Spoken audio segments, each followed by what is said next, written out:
Alright, hello everybody, welcome to my very first video on my channel. My name is Winston. My channel name is Winstarch. It's a nickname I've had since middle school and it's always stuck with me, so just gonna roll with it. And just to start off a little bit about myself, I am from a small town in California named Fraser Park, and right now I am working at Amazon in a warehouse, and I go to school. I graduated from Bakersfield College, and I'm heading to Cal Poly San Luis Obispo. And my plans for the channel, I'm going to be doing mostly chess content since that's what I'm most skilled at, and I do have plans to do other things, other video games, as well as maybe some unboxing videos. We'll see. I do collect Pokemon cards, so you might see some of that. And yeah, other than that, I'm not really sure where this channel is going, but just gonna have some fun. And to start off, we're gonna be going over my very first chess game ever. First over the board chess game I played when I was 13 in the Winter Open. Let's check it out. Okay, so it was against I was black against my opponent, who's white, Drake Sandals, which is a funny name. I do remember him. He had sort of dreadlocks. I believe he was older than me. I was in 8th grade. He was probably in high school. And yeah, let's just check it out. Just gonna go over it very fast. It's a very beginner sort of game. Don't expect too much high level play right here. Okay. So, game start off e4, e5, knight f3, knight f6, bishop c4, and bishop c5. This is the Giocho's piano, some may call it. So yeah. And then, okay, he played d5 to get this bishop out right here. Open that up. I brought my knight out to its natural square.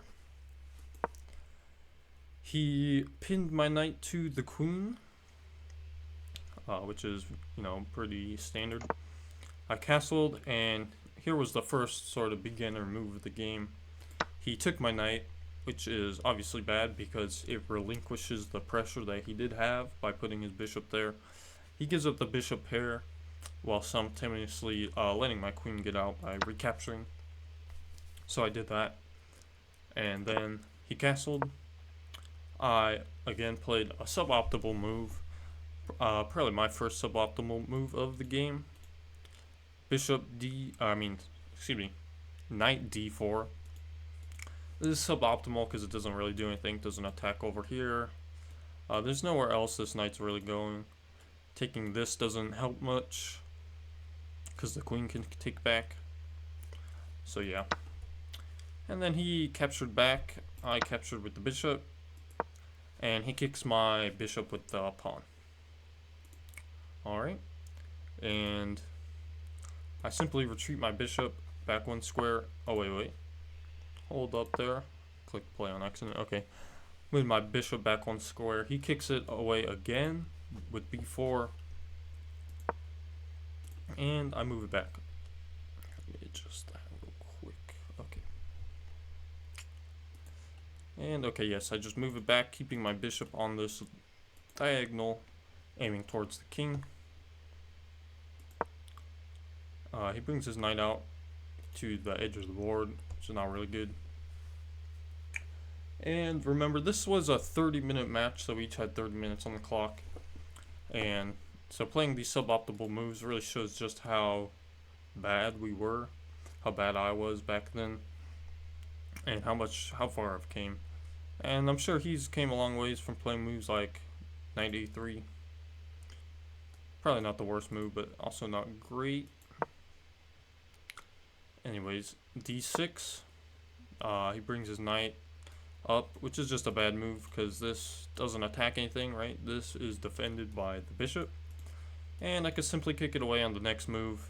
and he will simply just have to go back to where it was. And that's precisely what happens. I push the pawn, kicking out the knight, and he simply trades his knight for a pawn, which is a terrible trade.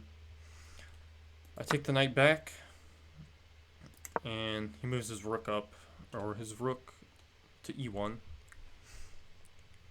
I push this pawn for whatever reason. I'm not sure. This is a bad move. It just sort of blocks in this bishop.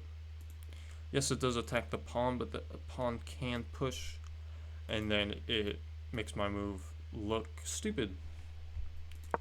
So, okay, he brought his knight, or excuse me, his rook up to doing the old rook lift, but he simply fails to realize that this bishop is attacking the rook through my own pawn. So the second I capture here, which is what happens, I am attacking this rook and this pawn simultaneously. So he takes back, I take the rook, and he takes the bishop.